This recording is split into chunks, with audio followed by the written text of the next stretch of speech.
Il y a un véritable problème avec beaucoup de gens de la gauche qui disent et que, ah non, non, nous de gauche, on utilise uniquement des arguments. Parce que ça, mobiliser les passions, les émotions, ça c'est ce que font la droite populiste, les fascistes.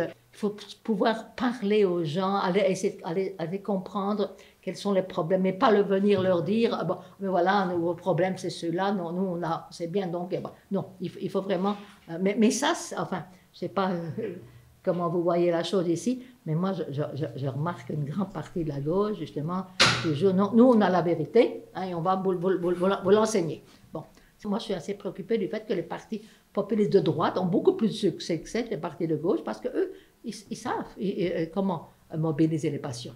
Alors, il faut voir comment on peut mobiliser ces passions, mais dans un sens, justement, qui va les conduire à défendre la justice sociale et l'égalité. Hein. Moi, je dirais la seule stratégie possible pour une gauche émancipatrice, c'est une stratégie populiste de gauche.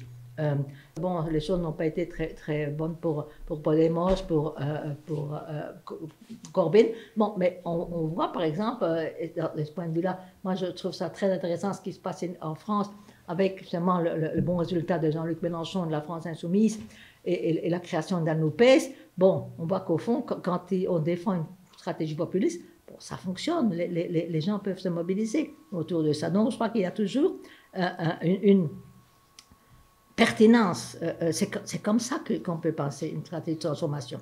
Mais je reconnais par exemple qu'il y a, par exemple, en relation avec la thèse que je défendais pour un populisme de gauche, la conjoncture n'est plus la même hein, que la conjoncture, ça c'était la conjoncture pré-Covid. Hein.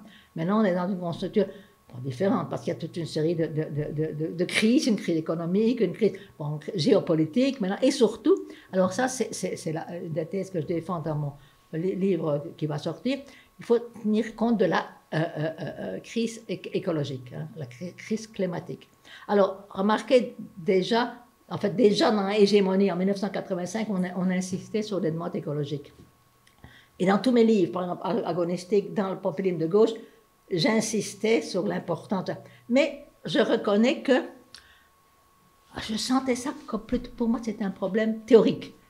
Maintenant, je le sens comme un problème existentiel. Parce que je crois que récemment, et je ne sais pas quelles sont vos expériences à vous, mais tout à coup, et ça a été en fait le mouvement des jeunes, de Greta Thunberg, Friday for the Future, ça nous a fait prendre conscience de l'imminence de la crise climatique. Hein.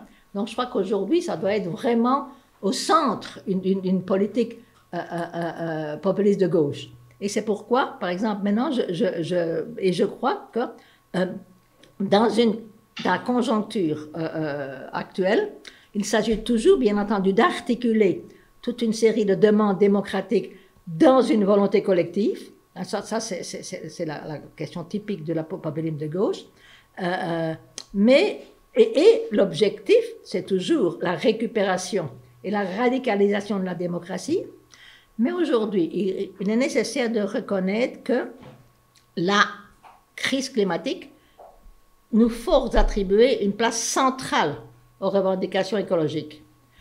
La radicalisation de la démocratie exige de mettre en question le modèle productiviste et le modèle extractiviste qui est dominant, d'articuler les demandes sociales aux demandes écologiques. Parce qu'en fait, aujourd'hui, la lutte pour la justice sociale ne peut pas faire l'impasse sur ces demandes-là. Parce que la crise écologique, ça affecte surtout les catégories, ça nous affecte tous, mais surtout les catégories populaires. Alors, bon, parler de justice sociale, de lutte pour la justice sociale, si on ne prend pas ça en compte, franchement, ce n'est pas sérieux. Hein. C'est pourquoi je crois qu'il est vraiment important de mettre en avant cette question. Et moi, ce que je propose, bon, j'espère que, je ne sais pas, je suis peut-être un petit peu trop optimiste, mais je crois qu'il faut une des façons de mettre ça au centre, c'est d'envisager la bifurcation écologique qui est absolument nécessaire comme une révolution démocratique verte.